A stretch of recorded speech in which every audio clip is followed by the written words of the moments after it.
ওয়ালাইকুম, সবাই কেমন আছেন? আশা করছি সবাই খুব ভালো আছেন। আমিও খুবই ভালো আছি। আসলে সবাই মনে করে মেয়েদের ইফতারের পর মনে হয় কোনো কাজ থাকে না, কিন্তু দেখেন কি পরিমাণ কাজ আসলে মেয়েদের করতে হয়।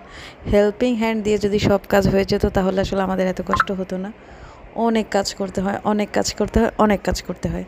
তো আজকে ইফতারির পরে দেখলাম বাচ্চারা সব এলোমেলো করে ফেলছে। আসলে যেগুলো মানে এত তাড়াহুড়া করতেছিলাম, কারণ যার ঘরে 2টা বাচ্চা আছে তারাই শুধু বুঝবেন একমাত্র যে আসলে কত মানে তাড়াতাড়ি আমাদেরকে কাজগুলো করতে হয়। আসলে কাজ ক্যামেরায় যতটুকু দেখানো যায় যে খুবই তাড়াতাড়ি হয়ে যাচ্ছে, কিন্তু আসলে তো কাজ এত তাড়াতাড়ি হয় না।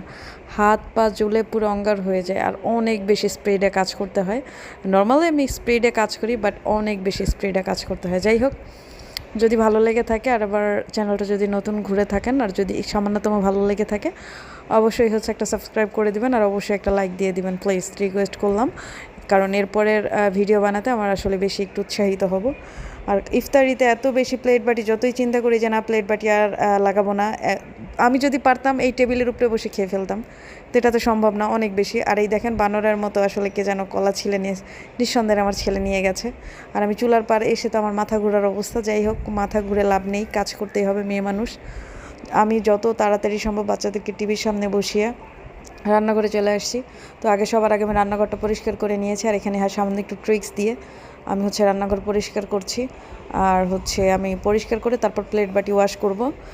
যাই হোক, যদি ভালো লাগে, বারবার বলছি, যদি ভালো লাগে অবশ্যই চ্যানেলটা সাবস্ক্রাইব করবেন আর একটা লাইক দিয়ে রাখবেন।